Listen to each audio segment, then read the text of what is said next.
हरे कृष्णा। राधे राधे भक्तों। कल आपने पुरुषोत्तम मास अध्याय 10 सुना था। आज हम पुरुषोत्तम मास अध्याय 11 सुनाने जा रहे हैं, तो ध्यान पूर्वक सुनिएगा। नारद जी बोले, सब मुनियों को भी जो दुष्कर कर्म है ऐसा बड़ा भारी तप जो इस कुंवारी ने किया, वह हे महामुने हमें सुनाइए। श्री नारायण बोले, अनंतर ऋषि कन्या ने भगवान शिव शांत पंचमुख सनातन महादेव को चिंतन करके परम दारुण तप आरंभ किया। सर्पों का आभूषण पहने देव, नंदी, भृगी आदि गणों से सेवित 24 तत्वों और तीनों गुणों से युक्त अष्ट महासिद्धियों तथा प्रकृति और पुरुष से युक्त अर्धचंद्र से सुशोभित मस्तक वाले जटाजूट से विराजित भगवान के प्रीत्यर्थे उस बाला ने परम तप आरंभ किया। ग्रीष्म ऋतु के सूर्य होने पर पंचांगनी के बीच में बैठकर, हेमंत और शिशिर ऋतुओं में ठंडे जल में बैठकर खुले हुए मुख वाली जल में खिले हुए कमल की तरह शोभित होने लगी। सिर के नीचे फैली हुई काली और नीली अलंकों से ढकी हुई वह जल में ऐसे मालूम होने लगी जैसे कीचड़ की तलता सेवारों के समूह से घिरे हुए हो। शीत के कारण नासिका से निकलती हुई शोभित धूम राशि इस तरह दिखाई देने लगी जैसे कमल से मकरकंद पार करके भ्रमर पंक्ति जा रही हो। वर्षा काल में आसन से युक्त चौतरे पर बिना छाया के सोती थी और वह सुंदर अंग वाली प्रहता साएं धूमपान करके रहती थी। उस कन्या के इस प्रकार के कठिन तप को सुनकर इंद्र बहुत चिंतित हो गए। सब देवताओं से दुर्धर्षा और ऋषियों से सप्रहनिया उस ऋषि कन्या के तप में लगे रहने पर, हे नरपनंदन, हे क्षत्रिय भूषण, 9000 वर्ष व्यतीत हो गए। उस बाला के तप से भगवान शंकर ने प्रसन्न होकर उसे अपना इंद्रियातीत निज स्वरूप दिखलाया। भगवान शंकर को देखकर देह में जैसे प्राण आ जाए वैसे सहसा खड़ी हो गई और तप से दुर्बल होने पर भी वह बाला उस समय हृष्टपुष्ट हो गई।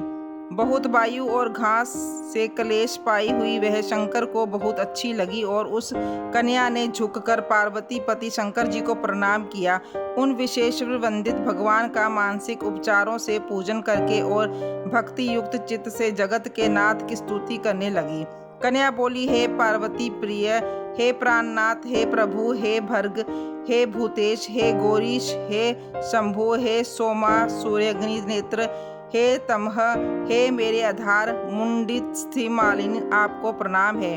अनेक तापों से व्याप्त हैं अंगों में पीड़ा, जिसके ऐसा तथा परम घोर संसार रूपी समुद्र में डूबा हुआ दुष्ट सर्पों तथा काल के तीक्ष्ण दांतों से डसा हुआ मनुष्य भी यदि आपकी शरण में आ जाए तो मुक्त हो जाता है।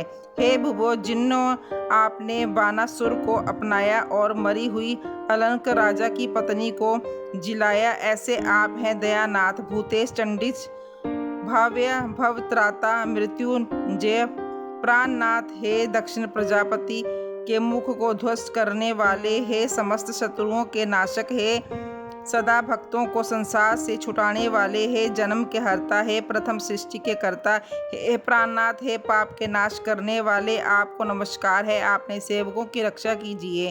हे नृप, बड़ी भयवती मेधावती की तपस्विनी कन्या इस प्रकार मन से और वाणी से शंकर की स्तुति करके चुप हो गई। श्री कृष्ण बोले, कन्या द्वारा की गई स्तुति सुनकर और उसके किए हुए अग्र तप से प्रसन्न मुख कमल सदाशिव कन्या से बोले, हे तपस्विनी, तेरा कल्याण हो। तेरे मन में जो अभिष्ट हो वह वर तू मांग। हे महाभागे, मैं प्रसन्न हूँ, तू खेद मत कर। ऐसा भगवान शंकर का वचन सुन वह कुमारी अत्यंत आनंद को प्राप्त हुई और हे राजन प्रसन्न हुए सदाशिव से बोली। कन्या बोली, हे दीननाथ, हे दया सिंधु, यदि आप मेरे ऊपर प्रसन्न है तो हे प्रभु मेरी कामना पूर्ण करके मैं देर ना करें। हे महादेव, मुझको पति दीजिए, पति दीजिए, पति दीजिए, मैं पति चाहती हूँ, पति दीजिए। मैंने हृदय में और कुछ नहीं सोचा है। वह ऋषि कन्या इस प्रकार महादेव से कहकर चुप हो गई। तब ये सुनकर महादेव जी उससे बोले। शिव बोले, हे महामुनि कन्या, तूने जैसा अपने मुख से कहा है वैसा ही होगा, क्योंकि तूने 5 बार पति मांगा है। अतः हे सुंदरी, तेरे 5 पति होंगे, और वे 5 वीर, सर्वधर्म बेता, सज्जन, सत्य पराक्रमी, यज्ञ करने वाले, अपने गुणों से प्रसिद्ध, सत्य प्रसिद्ध, जितेंद्रिय, तेरा मुख देखने वाले, सभी क्षत्रिय और गुणवान होंगे। श्री कृष्ण बोले, ना तो अधिक प्रिय ना तो अधिक अप्रिय।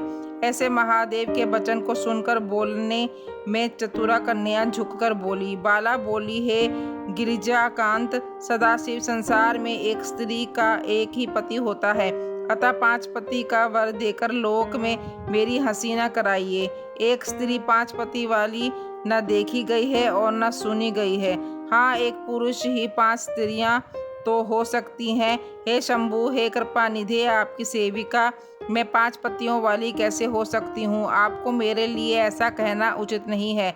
आपकी सेविका होने के कारण तो लज्जा मुझे हो रही है, वह आप अपने को ही समझिए। कन्या का ये वचन सुनकर शंकर जी पुनः उससे बोले। शंकर जी बोले, हे भीरु, इस जन्म में तुझे पति सुख नहीं मिलेगा। दूसरे जन्म में जब तू तपोवन से बिना योनि के उत्पन्न होगी, तब पति सुख को भोग कर अनंत परम पद को प्राप्त होगी, क्योंकि मेरी प्रिय मूर्ति दुर्वासा का तूने पहले अपमान किया है। हे सुभ्रु, वह दुर्वासा यदि क्रोध करे तो तीनों भुवनों को जला सकते हैं। सो तूने अभिमानवश ब्रह्म तेज का मर्दन किया है। जिस अधिक मास को भगवान कृष्ण ने अपना ऐश्वर्य दे दिया, उस भगवान के प्रिय पुरुषोत्तम का व्रत तूने नहीं किया। हे ब्रह्मांड आदि से लेकर सब देवता, नारद आदि से लेकर सब तपस्वी जिसकी आज्ञा सदा मानते हैं चले आए हैं, वे बाले उसकी आज्ञा का कौन उल्लंघन करता है? लोक पूजित पुरुषोत्तम मास की दुर्वासा की आज्ञा से तूने पूजा नहीं किया। हे मुड़े द्विजा जतमजे, इसीलिए तेरे 5 पति होंगे। हे बाले, पुरुषोत्तम के अनादर करने से अब अन्यथा नहीं हो सकता। जो उस पुरुषोत्तम की निंदा करता है घोर नरक का भागी होता है। पुरुषोत्तम का अपमान करने वाले को विपरीत ही फल होता है। ये बात कभी अन्यथा नहीं हो सकती।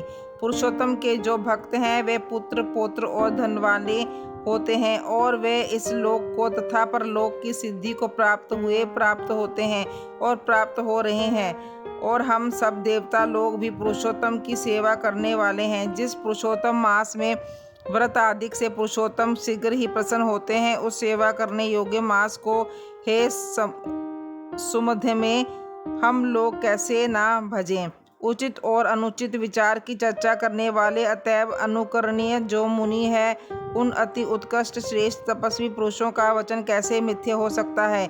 कहो। इस प्रकार कथन करते हुए भगवान नीलकंठ शीघ्र ही अंतर्ध्यात हो गए, और वह बाला युद्ध में भ्रष्ट मृगी की तरह चकित सी हो गई।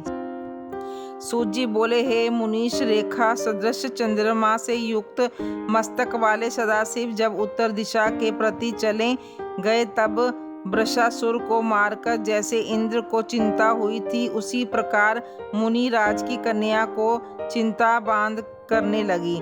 तो ये थी भक्तों पुरुषोत्तम मास अध्याय 11। आपको कैसे लगी बताइएगा जरूर। राधे राधे, हरे कृष्णा।